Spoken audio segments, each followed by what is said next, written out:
আজকের ভিডিওটা মূলত এসএসসি পরীক্ষার্থী তোমরা যারা আছো তাদের এমসিকিউ বেসড মেইনলি এটা। তো আমি ট্রাই করতেছি চ্যাপ্টার 10-এর যেটা স্ট্যাটিক ইলেকট্রিসিটি, এই চ্যাপ্টারটাতে আমি দুই পার্টে আমি এই ভিডিওটা করার চেষ্টা করব। প্রথম পার্টে আমি শুধুমাত্র বই ফোকাসড কথাবার্তা বলবো, বইয়ে যে জিনিসগুলো তোমাকে গো থ্রু করে যাওয়া দরকার পরীক্ষার জন্য সেগুলোর জন্য একটা ভিডিও থাকবে। অ্যান্ড সম্ভব হলে আমি আরেকটা পার্ট ভিডিও করব, সেটা হচ্ছে শুধুমাত্র যে কোয়েশ্চেনগুলো বোর্ডে আসে বা এক্সপেক্টেড যে কোয়েশ্চেনগুলো তোমার পরীক্ষার জন্য সেগুলো নিয়ে। তো প্রথমত আমার এখানে যে পিডিএফটা আছে এখানে আমি মার্ক করে রাখছি, সো আমি জাস্ট মার্কিং পার্টগুলো নিয়েই কথা বলতেছি এবং আই গেস এগুলাই তোমার জন্য এনাফ। এরপরে আর আলাদা করে বই দেখার আমার মনে হয় না তোমার খুব একটা প্রয়োজন হবে। তো এইটা হচ্ছে আমার কাছে যে বইটা, এটা হচ্ছে একদম একেবারেই লেটেস্ট ভার্সনটা, অর্থাৎ 2026 সালের জন্য যেটা আসছে। এটা আমার মনে হয় যে তোমাদের বইও একই, খুব একটা চেঞ্জ আমার মনে হচ্ছে না আছে। তারপরেও আমি তোমাদেরকে রিকোয়েস্ট করবো একটু মিলাই নিবা। আচ্ছা, এখানে প্রথমে আমি আসলাম হচ্ছে স্ট্যাটিক ইলেকট্রিসিটি বাই ফ্রিকশন। তো এখানে আমাদের কি কি জানা লাগবে দেখো। এখানে যেমন তোমার হচ্ছে গ্লাস রডকে যখন তুমি সিল্কের সাথে রাব করবা তখন তোমার কোনটা পজিটিভ চার্জ হবে কোনটা নেগেটিভ চার্জ হবে এটা এমসিকিউর জন্য খুব ইম্পর্টেন্ট। এখানে তুমি দেখো মার্ক করা আছে সিল্কের হচ্ছে ইলেকট্রনের প্রতি অ্যাফিনিটি বেশি, সো সিল্ক হচ্ছে তোমার নেগেটিভ চার্জ হয়ে যাবে আর গ্লাস রড হয়ে যাবে পজিটিভ চার্জ। ঠিক এর নিচে আছে তোমার প্লাস্টিক আর ফ্ল্যানেলের, এখানেও তোমার কে পজিটিভ চার্জ হবে কে নেগেটিভ চার্জ হবে সেটাও এখানে দেওয়া আছে।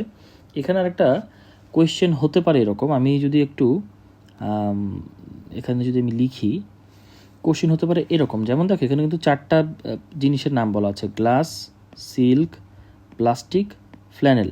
সো তোমার এরকম প্রশ্ন করতে পারে যে এই দুইটার ভেতরে কোনটার ইলেকট্রন অ্যাফিনিটি বেশি, ঠিক আছে, যে গ্রেটার একটা সাইন দিয়ে প্রশ্ন করতেই পারে যে এই দুইটার ভেতরে কার ইলেকট্রন অ্যাফিনিটি বেশি বা কার ইলেকট্রন অ্যাফিনিটি কম। সো এটা এক ধরনের প্রশ্ন হিসেবে আসতে পারে। আচ্ছা, এরপরে তাহলে আমরা এগুলো পজিটিভ নেগেটিভ চার্জ কোনটা কি এটা মুখস্থ রাখতে হবে আমাকে। এর পরবর্তীতে আমরা চলে যাব হচ্ছে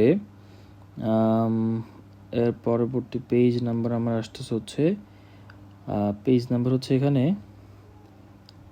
277। আচ্ছা, এখানে এই যে কার্পেটের ফ্রিকশনে যখন কোনো বাচ্চারা ক্রল করে কার্পেটের ওপরে, তখন তাদের বডিতে কি চার্জ, মানে যে চার্জ যে তাদের এই যে এখানে দেখো এই পার্টটা, এই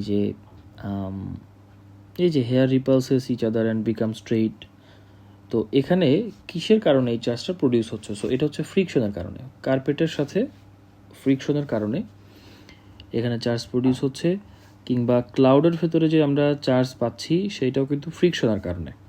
তো এটা এরকম প্রশ্ন আসতে পারে যে নিচের কোন কোয়ান্টিটির জন্য এখানে চার্জ প্রডিউস হচ্ছে। আচ্ছা, এরপরে আমরা চলে যাব পরের পেজে 278। এখানে স্ট্যাটিক ইলেকট্রিসিটি টেস্টের জন্য ইলেকট্রোস্কোপ একটা ইনস্ট্রুমেন্ট। সো এটা একটা ইম্পর্টেন্ট কোয়েশ্চেন, তোমাকে 3-4টা ইনস্ট্রুমেন্টের নাম দিয়ে দিতে পারে, দিয়ে প্রশ্ন করতে পারে যে এখান থেকে কোনটা স্ট্যাটিক ইলেকট্রিসিটি টেস্টের জন্য আমরা ব্যবহার করি। আচ্ছা, এরপর ইলেকট্রোস্কোপে আমরা যে লিপসটা ব্যবহার করা হয় সেটা কোন ম্যাটেরিয়ালের? সো এখানে দুইটা আছে, গোল্ড, অ্যালুমিনিয়াম। এটাও তোমার পরীক্ষাতে এরকম আসতে পারে, 4টা অপশন দিয়ে বলতে পারে যে নিচের কোনটা আমরা ইলেকট্রোস্কোপে ব্যবহার করি।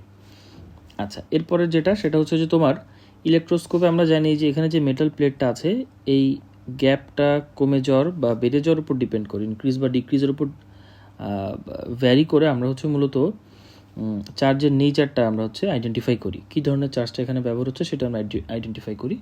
সো এখানে যখন সিমিলার চার্জ তুমি হচ্ছে লিপসে আসবে তখন ওদের ভেতরে একটা গ্যাপ ক্রিয়েট হবে। সো গ্যাপ ক্রিয়েট হলে আমি বুঝবো সিমিলার চার্জ, আর গ্যাপ যদি ডিক্রিজ হয়, গ্যাপ যদি কমে যায়, আমি বুঝবো যে অপোজিট চার্জ।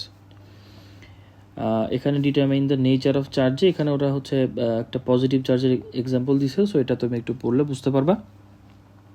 তোমাকে মনে রাখতে হবে এই জিনিসটা যে গ্যাপ ক্রিয়েট হচ্ছে কখন আর গ্যাপ কমে যাচ্ছে কখন। সিমিলার চার্জ দিলে হচ্ছে গ্যাপ ক্রিয়েট হবে আর অপোজিট চার্জ দিলে গ্যাপ চলে যাবে। ওকে, এরপরে আমরা চলে যাব এরপরে electric force. So electric force আমরা মানে কোন লয়ের হেল্প নিয়ে আমরা ইলেকট্রিক ফোর্সটা আইডেন্টিফাই করি, এটা এমসিকিউতে আসতে পারে এবং অবশ্যই ফর্মুলাগুলো তো এমসিকিউর জন্য খুব ইম্পর্টেন্ট। এর পাশাপাশি ইউনিট এবং এই যে ভ্যালুগুলা, ঠিক আছে, এটা আমি মার্ক করে রাখছি, এটা খুব ইম্পর্টেন্ট একটা কোয়েশ্চেন। এখানে যদি ডাইমেনশন দেওয়া নেই, তারপরে আমি তোমাদেরকে সাজেস্ট করব যে ডাইমেনশনগুলো হচ্ছে তুমি অবশ্যই মুখস্থ করে যাবা, যত ইউনিট পাবা সব ইউনিটের ডাইমেনশন। সো এখানে কে এর ভ্যালু দেওয়া আছে, কে এর ভ্যালুটা মুখস্থ রাখতে হবে তোমাকে, ইউনিটটা মুখস্থ রাখতে হবে। এরপরে ইলেকট্রন প্রোটনের চার্জ, সো এটা কিন্তু সেম, ভ্যালু কিন্তু সেম, প্রোটনের জন্য পজিটিভ, ইলেকট্রনের জন্য নেগেটিভ, এই দুইটা জিনিস তোমাকে জানতে হবে। এরপরে আমরা চলে যাব হচ্ছে এরপরের পেজে গেলাম আমি, ইলেকট্রিক ফিল্ড আমরা চলে আসছি। সো ইলেকট্রিক ফিল্ডের জন্য একইভাবে তোমাকে ফর্মুলা মুখস্থ রাখতে হবে। এর পরবর্তীতে দুইটা ফর্মুলা এখানে, এটাও একটি খুব ইম্পর্টেন্ট একটা ফর্মুলা, এটা দুইটা ফর্মুলা তুমি মুখস্থ রাখলে। আচ্ছা, এরপরে ইলেকট্রিক ফিল্ডের জন্য যে ইউনিট সেটা তোমার লাগবে কে, এই লাইন্স অফ ফোর্স, এটা একটা খুব ইম্পর্টেন্ট একটা টপিক। লাইন্স অফ ফোর্স কে ইন্ট্রোডিউস করছে। আচ্ছা, লাইন্স অফ ফোর্সের ক্ষেত্রে দেখো এখানে আমি ফিগারটা মার্ক করে রাখছি। কী জন্য মার্ক করছি, আমাকে জানা লাগবে যে এই ফিগারটা কিন্তু পরীক্ষায় আসে, মাঝে মধ্যে আসছে, যে তোমার অ্যারোগুলো কীরকম হবে। সো দেখো এখান থেকে দেখে বোঝা যাচ্ছে, বড় লিখে রাখছে যে lines of force diverges from positive charge. Diverges মানে কি, দূরে চলে যাবে, দূরে সরে যাবে। সো পজিটিভ চার্জ থেকে এই যে অ্যারোগুলো সেগুলো যাবে বাইরের দিকে, আর নেগেটিভ চার্জের ক্ষেত্রে অ্যারোগুলো যাবে নেগেটিভ চার্জের দিকে। So electric lines of force তোমাকে এরকম ফিগার আঁকে বলতে পারে নিচের কোনটা কারেক্ট, তখন তোমাকে এই অ্যারোর ডাইরেকশনগুলো মাথায় রেখে অপশন পিক করতে হবে। আচ্ছা, এরপর আমি কিছু লাইন্স অফ ফোর্সের আমি বলতে পারি যে লাইন্স অফ ফোর্স কাদের উপর ডিপেন্ড করে বা কোন কোন ফ্যাক্টর ওদেরকে কন্ট্রোল করে। এখানে 4টা পয়েন্ট আছে। 4টা পয়েন্টের প্রথমটা তুমি দেখলামই, কখন ইমার্জ হবে কখন ডাইভার্জ হবে সেটা। আচ্ছা, এরপরে তুমি দেখো পার ইউনিট ভলিউম বা পার ইউনিট এরিয়াতে তুমি যত বেশি লাইন্স অফ ফোর্স তোমার থাকবে, হ্যাঁ, যত বেশি লাইন্স অফ ফোর্সের নাম্বার যদি তুমি ইনক্রিজ করবা, তত তোমার এই যে অ্যামাউন্ট অফ চার্জ কিন্তু বেশি হবে। ঠিক আছে, সো অ্যামাউন্ট অফ চার্জের সাথে এই যে lines of force, number of lines of ফোর্সের একটা প্রপোর্শনাল রিলেশন। সো এটা তোমাকে মনে রাখতে হবে কোন কোন ফ্যাক্টর আর কি এখানে কানেক্টেড। আচ্ছা, তোমার লাইন্স অফ ফোর্স যত কাছাকাছি থাকবে, যত নিয়ারার থাকবে, ইলেকট্রিক ফিল্ডের ইন্টেন্সিটি তত বেশি হবে। যত দূরে লাইন্স চলে যাবে তত ম্যাগনিটিউড কমে যাবে ইলেকট্রিক ফিল্ডের। আবার এই যে লাইন্স অফ ফোর্সগুলো এরা কিন্তু কখনো একজন আরেকজনকে ইন্টারসেপ্ট করে না, অর্থাৎ একটার জন্য কিন্তু আরেকটা বন্ধ হয়ে যাচ্ছে, অফ হয়ে যাচ্ছে, এরকম হওয়ার কোনো অপশন নাই। সো এই 4টা ফ্যাক্টর একটু মাথায় রাখতে হবে। এরকম প্রশ্ন আসতে পারে যে নিচের কোনটা, বা ওই যে মাল্টিপল চয়েস যখন থাকে তোমাকে 1 2 3 3টা পিক করতে হয়, তখন তোমাকে এরকম র্যান্ডম 3টা পয়েন্টে বললো যে এর ভিতরে কোনটার উপরে লাইন্স অফ ফোর্স ডিপেন্ড করে না। আচ্ছা, তো এরপরে আমরা চলে গেলাম, এখানেও এই ফিগারটা একইভাবে পজিটিভ নেগেটিভ চার্জের জন্য ইলেকট্রিক ফিল্ড লাইন্সগুলো কীরকম হয় সেই দুইটা ফিগার একটু তোমরা অবশ্যই দেখে রাখবা, ইজ ভেরি ইম্পর্ট্যান্ট। আচ্ছা, এরপরে আমি চলে যাচ্ছি ইলেকট্রিক পটেনশিয়ালে। এখানেও ফোর্সের ফর্মুলাটা আমরা আগেই মার্ক করে আসছি। আচ্ছা, এরপরে ইলেকট্রিক পটেনশিয়াল, এটা একটা স্কেলার কোয়ান্টিটি। আমরা কিন্তু ফোর্স আর ইলেকট্রিক ইন্টেন্সিটি, অর্থাৎ আগের যে দুইটা কোয়ান্টিটি ফোর্স এবং ইলেকট্রিক ইন্টেন্সিটি, দুইটাই কিন্তু ভেক্টর কোয়ান্টিটি ছিল। ইলেকট্রিক পটেনশিয়াল হচ্ছে স্কেলার কোয়ান্টিটি। এটার ইউনিট আমার লাগবে, ফর্মুলা আমার লাগবে, ইউনিট লাগবে, এস ইউনিট হচ্ছে ভোল্ট। আচ্ছা, এমনিতে ইউনিট হচ্ছে জুল পার কুলম্ব, এটা আমরা ফর্মুলা থেকে বের করে নিয়ে আসতে পারি। ওকে, এরপরে পটেনশিয়াল ডিফারেন্সে আমাদের এখানে তেমন কিছু, আচ্ছা এখানে একটা জিনিস আমি মার্ক করতে ভুলে গেছি, সেটা হচ্ছে যে চার্জ ফ্লো করে হায়ার পটেনশিয়াল থেকে লোয়ার পটেনশিয়ালের দিকে, কখন কারেন্ট কোন দিকে ফ্লো করবে, এই জিনিসগুলো তোমার এখান থেকে তোমাকে পড়তে হবে। আচ্ছা, এরপরে হচ্ছে এই যে আর্থ হ্যাভ জিরো পটেনশিয়াল, এটা একটা খুব ইম্পর্টেন্ট কোয়েশ্চেন। তোমার প্রশ্ন আসবে এইভাবে যে আর্থের পটেনশিয়াল কত, দিয়ে তোমাকে 4টা ধরো অপশন দিল, এরকম 0, এরপরে হচ্ছে ইনফিনিটি, বা এরকম র্যান্ডম কিছু ভ্যালু দিল। ঠিক আছে, তো মনে রাখতে হবে আর্থের পটেনশিয়াল হচ্ছে 0। আচ্ছা, এরপরে এই যে potential of conductor depends on the charges around it. So কন্ডাক্টরের পটেনশিয়াল কিসের উপর ডিপেন্ড করে, এইরকম প্রশ্ন আসতে পারে। আচ্ছা, ক্যাপাসিটেন্সের ইউনিট কি সেটা আসতে পারে। এখানে দুইটা ফর্মুলা আছে ক্যাপাসিটেন্সের, এটা হচ্ছে স্ফেয়ারের জন্য, হ্যাঁ, মেটালিক স্ফেয়ারের জন্য ক্যাপাসিটেন্সের ফর্মুলা হচ্ছে এটা, আর হচ্ছে রেডিয়াস। এরপরে আমরা ক্যাপাসিটরের এনার্জির ফর্মুলা হচ্ছে হাফ সিভি স্কোয়ার, সি হচ্ছে ক্যাপাসিটেন্স আর ভি হচ্ছে ভোল্টেজ। এর পরবর্তীতে আমরা চলে যাব হচ্ছে uses of electricity, static electricity, খুব ইম্পর্টেন্ট একটা পার্ট। তো প্রথমে আসে হচ্ছে ফটোকপি মেশিন। আমরা স্ট্যাটিক ইলেকট্রিসিটি ব্যবহার দেখি কীভাবে। ফটোকপির ভেতরে যে রোলারটা থাকে, রোলারে মূলত স্ট্যাটিক চার্জ ক্রিয়েট হয়। সো এটা একটা খুব ইম্পর্টেন্ট কোয়েশ্চেন যে স্ট্যাটিক চার্জ মানে কিসে ক্রিয়েট হয়, দিয়ে তোমাকে ফটোকপি মেশিনের 3-4টা পার্টসের নাম বললো এর ভেতরে কোনটাতে স্ট্যাটিক চার্জ ক্রিয়েট হবে। সো তোমাকে মনে রাখতে হবে হচ্ছে রোলারের জন্য। আচ্ছা, এরপরে আমরা চলে যাব ভ্যান ডি গ্রাফ মেশিনে। So van de graph machine হচ্ছে এটা একটা, ওই যে আমরা যেমন ইলেকট্রোস্কোপ দেখে আসলাম, একটা ইনস্ট্রুমেন্ট স্ট্যাটিক ইলেকট্রিসিটি চার্জ করার জন্য, মানে টেস্ট করার জন্য। ভ্যান ডি গ্রাফের একটা মেশিন, এটা যে আমরা হচ্ছে স্ট্যাটিক ইলেকট্রিসিটির ব্যবহারটা এখানে আমরা করে থাকি মূলত।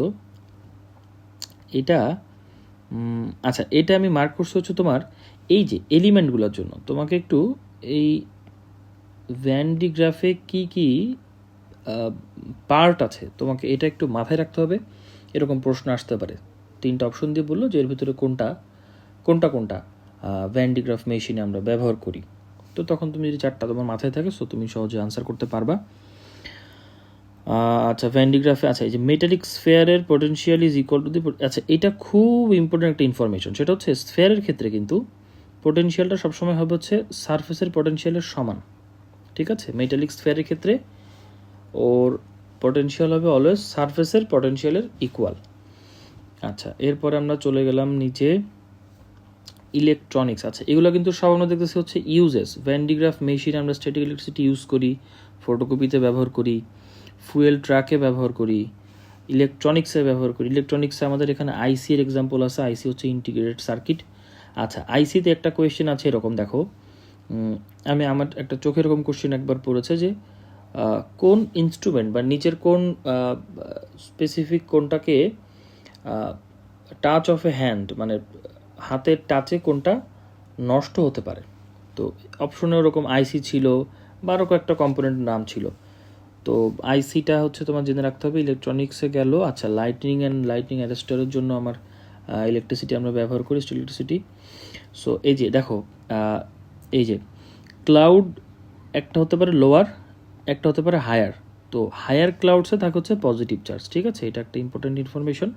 হায়ার ক্লাউডসে থাকবে হচ্ছে পজিটিভ চার্জ। এরপরে আমরা চলে গেলাম নিচে। এই যে যখন দেখো এই যে ডিউরিং এ থান্ডারবোল্ট, তখন কিন্তু এয়ারের temperature can rise up to 20 to 30,000 degree. ঠিক আছে, এটা একটা খুব ইম্পর্টেন্ট ইনফরমেশন। এবং এটা কিন্তু it can be more than sun, দেখছো, even more than the temperature the sun. So এটা থান্ডারবোল্টের সময় এটা ক্রিয়েট হয়। এবং এই টেম্পারেচারের জন্য কিন্তু আমি এই যে হোয়াইট যে স্পার্ক দেখি আকাশে, সেটা কিন্তু এই টেম্পারেচারের জন্য। আচ্ছা, সাউন্ড অফ থান্ডারবোল্ট, এটা হচ্ছে one kind of shock wave. So এটা কোয়েশ্চেন আসতে পারে যে নিচের কোনটি শক ওয়েভের এক্সাম্পল, তখন তুমি সাউন্ড অফ থান্ডারবোল্ট মার্ক করবা। আর এরপরে আমরা চলে গেলাম স্ট্যাটিক ইলেকট্রিক কালার স্প্রে। এটা হচ্ছে একটা ইনস্ট্রুমেন্ট যেটা আমরা স্ট্যাটিক ইলেকট্রিসিটির ইউজের জন্য আমার পড়তে হবে। সো তুমি দেখো, আমরা এটা আমার কাছে মনে হচ্ছে খুব একটা ইম্পর্টেন্ট কোয়েশ্চেন যে তোমাকে বললো নিচের কোন ইনস্ট্রুমেন্টটা স্ট্যাটিক ইলেকট্রিসিটির ব্যবহারের এক্সাম্পল, কোনটা আমরা মানে কোন ইনস্ট্রুমেন্টে we use static electricity. So এখানে এই যে কালার স্প্রে বা আরও উপরে যেগুলো পড়ছো সবগুলো কিন্তু তোমাকে মাথায় রাখতে হবে। তো স্মল পার্টিকেলস এখানে, আচ্ছা এখানে আমি মার্ক করছি সেরকম। আর আচ্ছা, এখানে এই যে pointy head of spray is connected to high potential source. আর এখানে মূলত যে স্মল পার্টিকেলসগুলা, ঠিক আছে, ওরাই হচ্ছে চার্জ থাকে। সো এটাও তোমাকে মাথায় রাখতে হবে। আর স্প্রের যে হেডটা, এটা হচ্ছে হাই পটেনশিয়াল সোর্স। তো এতটুকুই আমার মনে হয় যে আই গেস তুমি বইয়ের আমি যেই পার্টগুলো এখানে আন্ডারলাইন করলাম, এগুলাই তুমি যদি একটু ভালো করে আমি যা বললাম মাথায় রাখো, বাসায় যদি আরেকবার এই পয়েন্টগুলো একটু দেখো, আই গেস তোমার আলাদা করে বই পড়ার প্রয়োজন হবে না। আমি নেক্সট পার্টে ট্রাই করব বেশ কিছু এমসিকিউ এই চ্যাপ্টারে, যেগুলো বোর্ডে বিগত সালগুলোতে এসে গেছে বা সামনে আসার মতো চান্সেস আছে, এই এমসিকিউগুলো কভার করার জন্য। ধন্যবাদ।